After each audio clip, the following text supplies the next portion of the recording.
मौसम अजीब सा था। कभी अचानक धूप निकल आती तो कभी सूरज बादलों में छिप जाता था और आसमान पर रोशनी ही नज़र न आती थी। मैंने खिड़की खोलकर बाहर झाँका तो परिंदे भी घोंसलों में दुबके हुए थे। एक अजीब सी वीरानी सा माहौल हुए फैली हुई थी चारों तरफ। आज छुट्टी के दिन थे और मेरे पति भी घर पर ही थे और उनकी तबीयत भी ठीक नहीं थी, इसीलिए अभी तक सो रहे थे। मैं घर के कामों में उलझी हुई थी। मैंने सोचा उसके आराम करने तक मैं घर का काम निपटा लेती हूँ और फिर एक साथ हम लोग बैठकर कुछ बातें करेंगे। इसीलिए जल्दी उठकर मैंने आधे से ज़्यादा काम तो निपटा ही लिया था। मेरी बेटी भी उठ गई थी और वह खेल रही थी। वह अभी 4 साल की हो गई थी और अच्छी खासी समझदार भी हो गई थी। अपने खिलौने लेके एक जगह से दूसरी जगह खेलने में लगी हुई थी और मुझे ज़रा भी तंग नहीं किया करती थी। घर के काम ख़त्म करने के बाद मैंने सोचा कि अब नाश्ता बना लेनी चाहिए और फिर मैं अपने पति को उठकर नाश्ता करवानी चाहती थी, लेकिन मैंने जैसे ही फ्रिज खोल कर दूध निकाला था और चूल्हे पर रखा तो देखा कि वो ख़राब हो चुका था। अब मुझे बहुत फिक्र हो रही थी क्योंकि मेरे पति का तबीयत ख़राब थी। अगर ऐसे में कुछ होता तो क्या होता।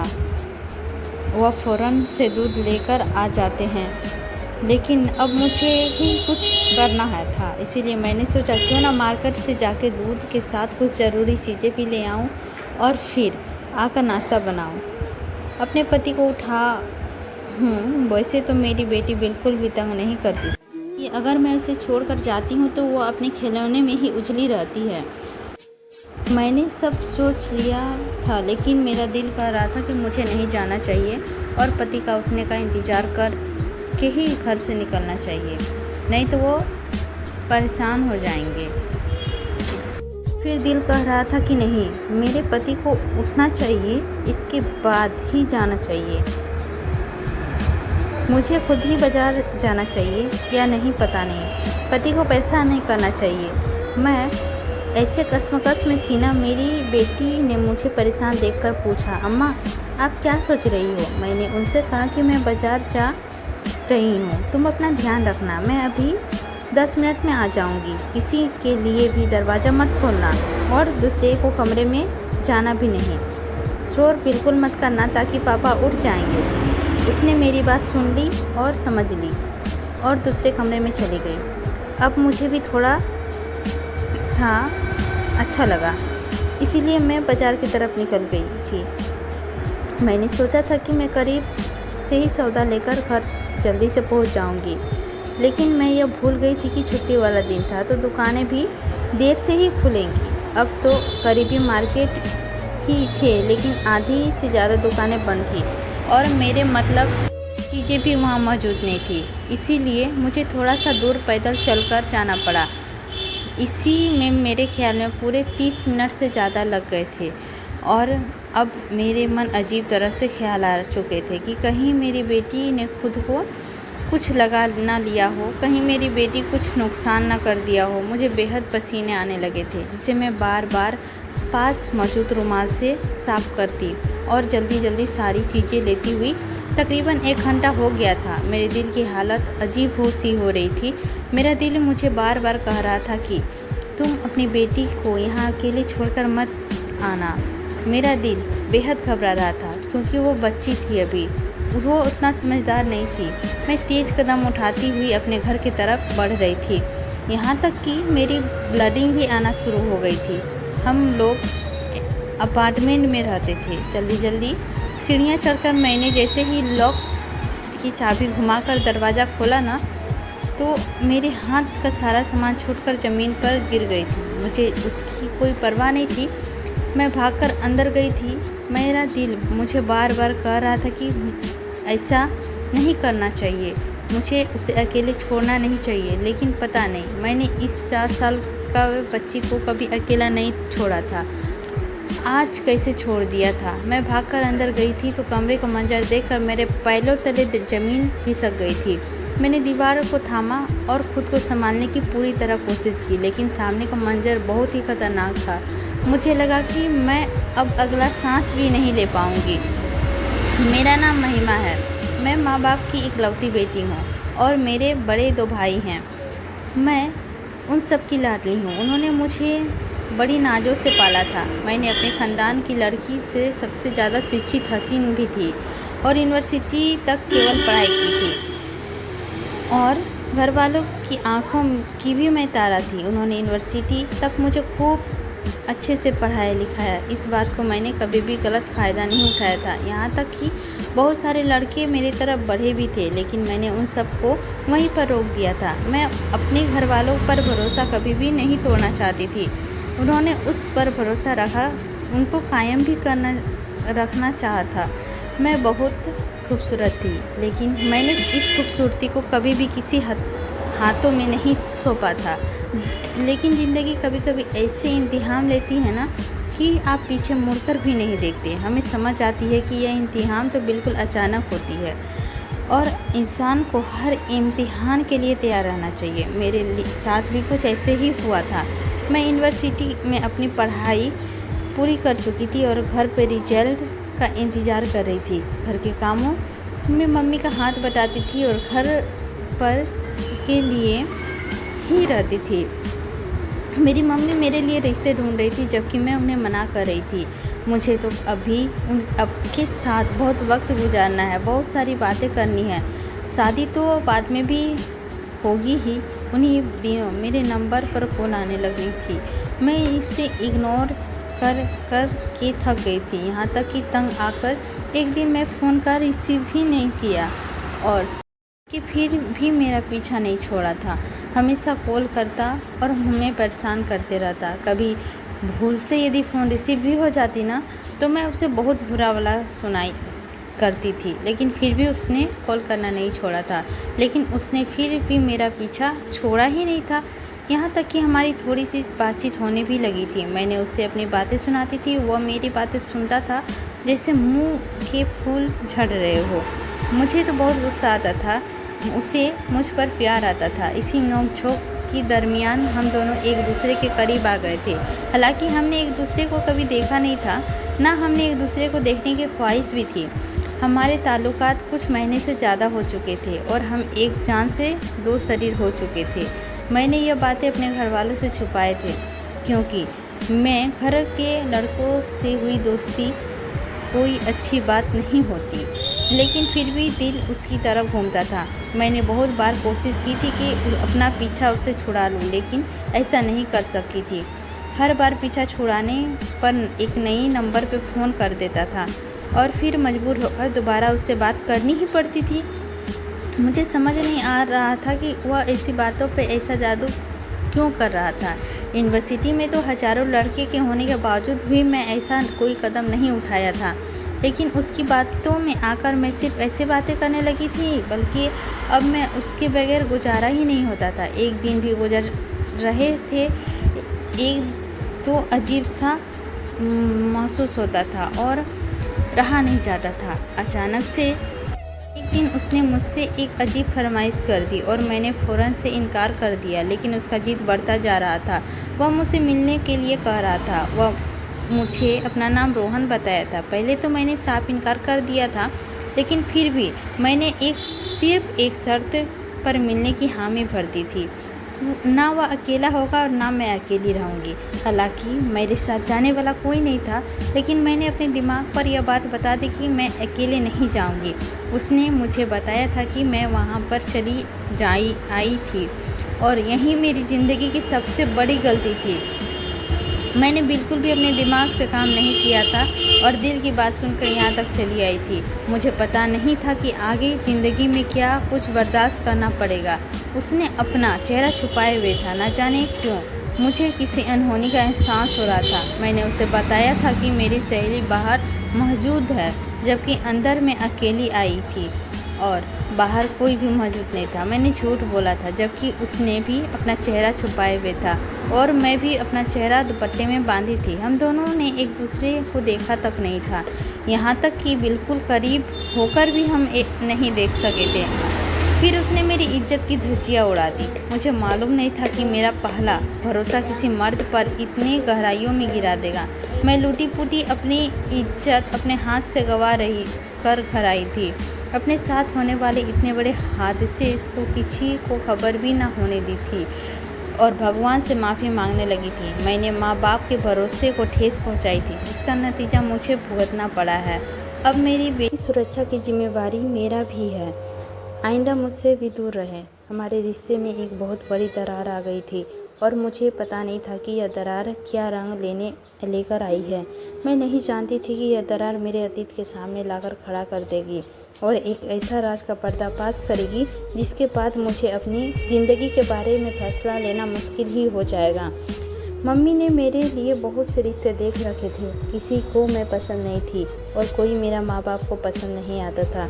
यूं ही एक महीना गुजर आया था और मैं तो इसी एक महीने में उसी तकलीफ़ से गुजर रही थी जो एक अजनबी लॉन्ग नंबर वाले शख्स से मुझे ज़िंदगी भर के लिए दे गया था। मेरे अंदर में ही वीरानी भर गई थी। मैं उदास थी और वही नज़रों से मैं देख रही थी। कभी खुद से बातें करने लगती थी तो कभी बेवजह रोने लगती थी। इन सब से पीछे एक वजह भी थी और मेरी इज्जत को मैंने अपने हाथ में ही निकल जाने दिया है। मैंने तो कभी नहीं सोचा था कि मुझे ज़िंदगी में किस चीज़ को 2-4 बार होना पड़ेगा और मैं इसकी मोहब्बत की इस कदर अंधी हो जाऊंगी। मैं बिना सोचे समझे फैसला कर लूँगी। इसी दौरान मम्मी का एक रिश्ता पसंद आ गया था। हम लोग हमारी बराबरी के लोग ही थे। उन्होंने शादी को बहुत जल्दी ही मचाई हुई थी, जबकि मेरे माँ बाप कुछ वक्त लेने चाहते थे, लेकिन फिर भी जल्दी देखकर हामी भर दी थी और मेरी शादी की तैयारी शुरू कर दी थी। जबकि मेरे माँ बाप को कुछ वक्त और लेना ही था, लेकिन फिर भी जल्दी हो गया था। मेरे दहेज की तैयारी शुरू कर दी गई थी, मगर मुझे किसी भी चीज़ की कोई दिलचस्पी नहीं थी, बल्कि मेरे अंदर एक खौफ बैठ गया था। वह खौफ हर वक्त मुझे सताए रहता था। मेरे माँ बाप ने मुझे मेरी हर रजामंदी की पूछी थी और मैंने सब कुछ उन पर छोड़ दिया था। वैसे भी इस हालात में नहीं थे कि उनका फैसला कर सकूं। एक हफ्ते के अंदर मेरी शादी हो गई और मेरे माँ बाप ने इकलौती बेटी तो थी ही, बहुत धूमधाम से शादी करने की ठानी थी और धूमधाम से मेरी आंखों को बुरी तरह से खटक रहे थे।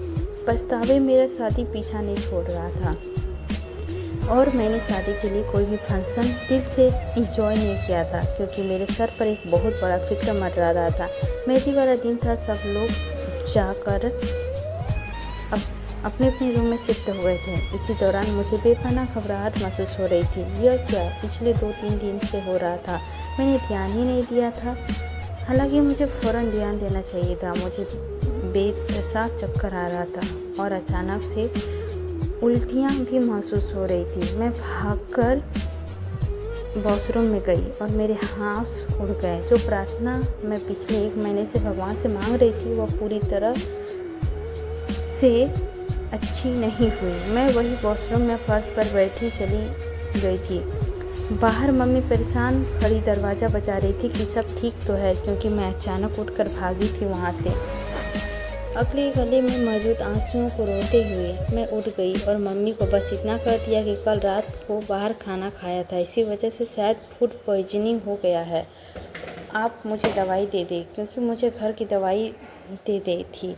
मैंने उनको नज़रों से बचकर फेंक दी थी। मुझे इसकी ज़रूरत नहीं थी। मुझे तो बस इतना ही कंफर्म करना था, जो मैं सोच रही थी वह हकीकत है या कुछ और। आखिरकार मेरे सिर का अरमान टूट पड़ा था, क्योंकि मैं पेट से थी। यह बात मुझसे हजम नहीं हो रही थी। मैं शादी के बगैर पेट से कैसे हूँ, ये बात किसको बताऊँ। मेरा दिल चाह रहा था कि मैं खुदकुशी कर लूँ और हमेशा के लिए इस परेशानी से छुटकारा हासिल कर लूँ, जो दिन रात एक करके मुझे सोने नहीं देते थे। लेकिन फिर मुझे अपने बूढ़े माँ बाप का ख्याल आ रहा था, जो बहुत परेशान कर रहा था। दिल के लिए कुर्बानियाँ दे खुशियाँ खरीद रही थी, और मैंने बदले में उन्हें क्या दिया था, सिवाय बदनामी के और कुछ नहीं। अब मैंने महसूस कर लिया कि मैं दिन पर दिन कमज़ोर होती जा रही हूँ। शादी के सिर्फ कुछ ही दिन बचा था, लेकिन मैंने साफ इनकार कर लिया था। इसकी एक वजह थी कि मेरे माँ बाप को हकीकत पता चल जाती तो वह दिल से क्या गुजरती, इसीलिए मैं नहीं मानी थी। मेरी शादी के दिन आ गया था। मैंने सोच लिया था कि होने वाला पति को धोखे में नहीं रखूँगी और उसे सब कुछ सच बता दूँगी। इसके बाद कुछ भी होगा वह मेरी किस्मत और मेरा नसीब में होगा। अगर नसीब में जिल्लत और रुसवाई पूरी दुनिया के सामने होना लिख दी है तो वह वही होगा। मैंने सब कुछ भगवान पे छोड़ दिया और अपनी शादी का इंतज़ार करने लगी थी। मैं दुल्हन बनी अपने कमरे में बैठी थी। सब लोग बारात लाने का इंतज़ार कर रहे थे। मेरा दिल ज़ोर से धड़क रहा था, किसी भी बुरी तरह काबू नहीं आ रहा था। घबराहट बढ़ रही थी। मैंने ना चाहते हुए भी घूंघट उठा लिया था और गहरा सांस भी लिया था। इसी दरवाजे पे दस्तक हुई। मैं सीधी उठकर बैठ गई, घूंघट भी गिरा दिया। आने वाला देखकर मेरे दिल को सुकून हो रहा था। यह शख्स शक्ल से तो अच्छा खासा मैच्योर लग रहा था। मुझे थोड़ी थोड़ी उम्मीद थी कि यह शख्स मेरी बात को सुनेगा। मेरे पति मेरे पास आ गए थे।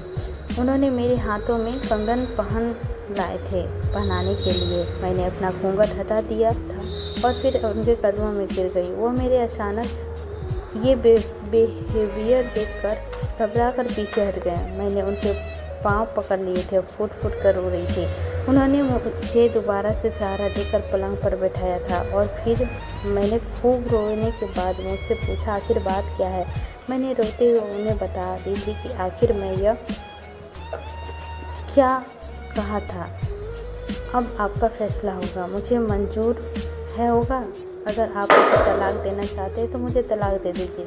अगर आपकी इस हकीकत के बाद मेरे साथ रहना चाहते हैं तो रहिए और मुझे मंजूर है। आप मेरी खामोशी का फैसला का इंतज़ार में थी और काफ़ी देर के बाद उन्होंने मुझसे कहा था कि ना सिर्फ इस बच्चे को मैं अपना नाम दूंगा बल्कि इसे सीने से लगा लूँगा और इसे एक बाप की तरह मोहब्बत करूँगा, क्योंकि इसमें तुम्हारी कोई गलती नहीं थी। यह सब कुछ हमारी किस्मत में ही लिखा हुआ था। ये तुम अपनी पिछली बातों को भुला दो और हम दोनों मोहब्बत से अपना घर बनाएंगे और इस औलाद को भी मोहब्बत से ही पालेंगे और इसे कभी भी गैर नहीं समझेंगे। इसे अपना लूँगा, इससे अपना नाम दूंगा और इसे अपनी असली बाप का मोहब्बत दूंगा। मेरी रूह में सुकून उतर आया था और मैं पूरी रात उसका धन्यवाद करती रही थी। उनका शुक्रिया अदा करते नहीं थक रही थी। उन्होंने मुझे मेरा मुश्किल चंद मिनटों में आसान कर दी थी और यह उनका एहसास था जो मेरी ज़िंदगी भर भला नहीं कर सकती थी। मैं उनके साथ एहसास तले दबे जा रही थी। उन्होंने अपना वादा सच कर दिखाया था। भगवान ने मेरी शादी के पूरे 9 महीने बाद एक प्यारी सी बेटी को दी थी और मेरी बेटी एक बिस्कुट कॉमन थी। वहाँ की हम दोनों के होठ के पास तिल जो अच्छा खासा बड़ा था और सामने वाले ध्यान अपनी तरफ खींच लेता था।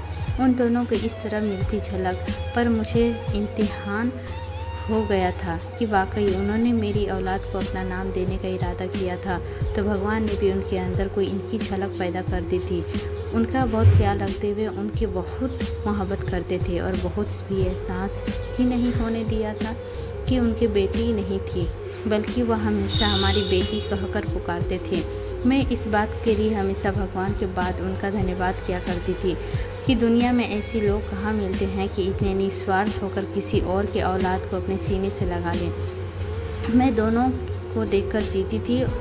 वह दोनों में ही मेरी दुनिया थी, मेरी ज़िंदगी थी। मेरी दुनिया में उन दोनों की ईद ही घूमती रहती थी, लेकिन मैं इस बात को बेखबर थी कि यह मेरी दुनिया जल्द ही उजड़ने वाली है और शायद इससे मेरी नज़र खा गई थी। मेरी नज़र मेरी दुनिया को लग गई थी।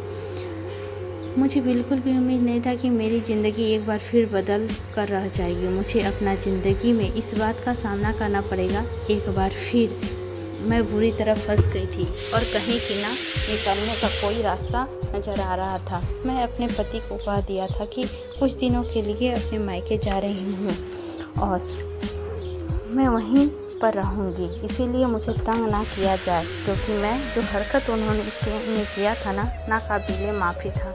जबकि वह मुझे बार बार समझा रहे थे कि मैंने कोई हरकत नहीं किया है, अपने दिमाग से निकाल दो। जबकि मैं खुद अपनी आंखों से देखा था। तो जब मैंने अपनी बच्ची को चीख सुनकर कमरे की तरफ दौड़ी ना, तो उनकी पीठ कमरे के दरवाजे की तरफ थी और बच्ची पलंग पर लेटी हुई थी और उस पर झुककर न जाने वो क्या कर रहे थे। मेरे दिल में फिर गलत ख्याल उठा था और हमारे बीच हालात बंद से बदतर होते जा रहे थे। मैंने उन्हें सिर्फ इतना ही कहा था कि अगर यह हमारी सगी बेटी होती ना तब तो उनके साथ यह सलूक नहीं करते।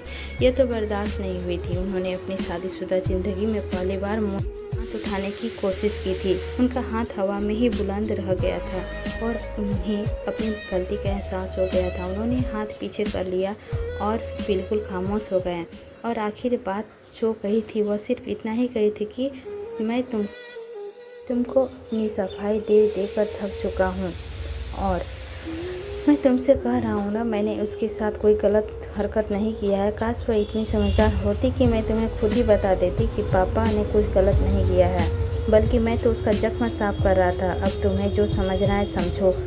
तुम समझ सकती हो, जबकि वह आज भी मेरी बेटी है और मैं इससे उतना ही प्यार करता हूँ।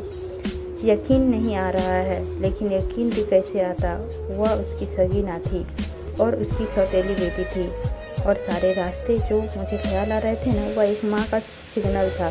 जो बेगैर माँ बिल्कुल फ्रीज हो रही थी और अपने बच्चे के एक दरिंदे के हवाले करके मार्केट में निकल पड़ी थी। मैं अपने मायके आ गई थी और वहीं रह रही थी। मुझे पूरा 1 हफ्ता हो गया था। मेरी बेटी अपने पापा को बेहद याद कर रही थी। उस मासूम को तो कुछ नहीं पता है। अब वह बहुत रो रही थी, जबकि मम्मी भी परेशान हो रही थी। मैं इतने लंबे अरसे के लिए रहने कभी नहीं आई थी, लेकिन वहाँ जाने से मेरा दिल मेरा नहीं चाह रहा था। अभी मैं वहाँ जाने के न जाने कौन से कश्मकश में थी। मेरी पड़ोसी का भी फ़ोन आ रहा था। उसने जो कुछ कह रहा था, अगले कुछ लम्हों में मेरे घर जाने के लिए निकल पड़ी थी। मेरा पति गिर गए थे और जैसे ही मैं घर पर आई ना, वो बिल्कुल सही सलामत सोफे के दरमियान बैठे मुस्कुरा रहे थे, जबकि मैं उन पर बहुत ज़्यादा गुस्सा आया। मुझे उनकी इस कदर घटिया हरकत का उम्मीद नहीं था और यह मुझे उनके मुंह पर ही बोल दिया था। उन्होंने मुझे अपने पास बैठाया था और अपने उसके हाथ झटक दिए थे और उसके बाद उन्होंने जो कुछ मुझे बताया ना, वह सुनकर मैं रो पड़ी थी। उन्होंने जो खुलासा किया था वह किसी कयामत से कम ना थी। उन्होंने मुझे बताया था कि रानी यानी कि मेरी बेटी उसकी सगी बेटी ही है और जब मैं उससे बातें की थी ना, वो मेरी सगी बेटी ही थी। कैसे हुई थी? उन्होंने मुझे पूरी कहानी सुनाई थी। वही न कबीला थी। उन्होंने कहा था वह रॉन्ग नंबर पे ही न था जो तुम्हें तंग करता था, तुम्हें मिलने के लिए बुलाया करता था। मुझे गलती दोस्तों की संगत में आकर बिगाड़ दिया था। मैं तुम्हारी इज्जत को तार तार कर दिया था, लेकिन यकीन जानो उसके बाद मैं एक दिन भी सुकून से नहीं रह सका हूँ। मैं पछतावा के आग में जल रहा था और मैं पछतावा करना चाहता था। मैं तुम्हारी जैसी मासूम लड़की के साथ बहुत गलत किया था, इसीलिए मैं तुम्हारे घर ढूंढ कर वहाँ अपने माँ बाप को ये कहकर तुम्हारे लिए रिश्ता मांगने के लिए भेजा था कि मैं तुमसे बहुत प्यार करता हूँ, क्योंकि मेरी नीयत साफ थी। आई बात बनती चली गई थी और मैं तुमसे शादी भी हो गई थी और शादी के बाद तुमने जिस तरह मुझे धोखे में ना रखा, हर हकीकत को आगाह किया, उससे तो मैं तुम्हारा दीवाना ही बन गया था। इसीलिए मैंने खुद से वादा किया था कि मैं तुम्हें कभी कोई कम नहीं दूंगा और हमेशा तुमसे बेहतरीन सलूक करूंगा और हमारी औलाद को बेहतरीन ज़िंदगी भी दूंगा। लेकिन तुम्हारी ज़िंदगी में एक सौतेला बाप था, इसीलिए तुम भी अपनी जगह बिल्कुल ठीक थी। लेकिन यकीन करो जानो, मैं सिर्फ उस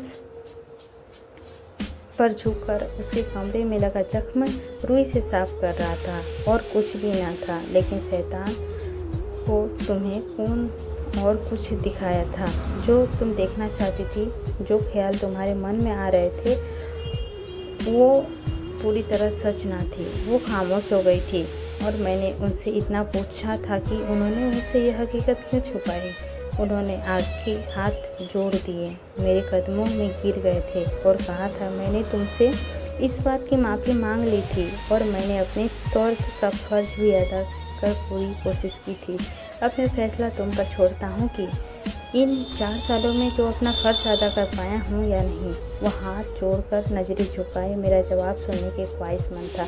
मैं चंद लम्हे खामोश थी और फिर मैंने उनके हाथ जोड़ खोल दिए थे और उनके सीने में अपने मुँह छुपा रखा था। मैं उनसे बेहद मोहब्बत करती थी। मैंने उनकी अपनी गलती की माफ़ कर दी थी क्योंकि उन्होंने अपनी तरफ से 4 साल से पूरा कोई फ़र्ज़ ऐसा नहीं था कि अदा ना की हो। मुझे उनसे कोई शिकायत नहीं थी।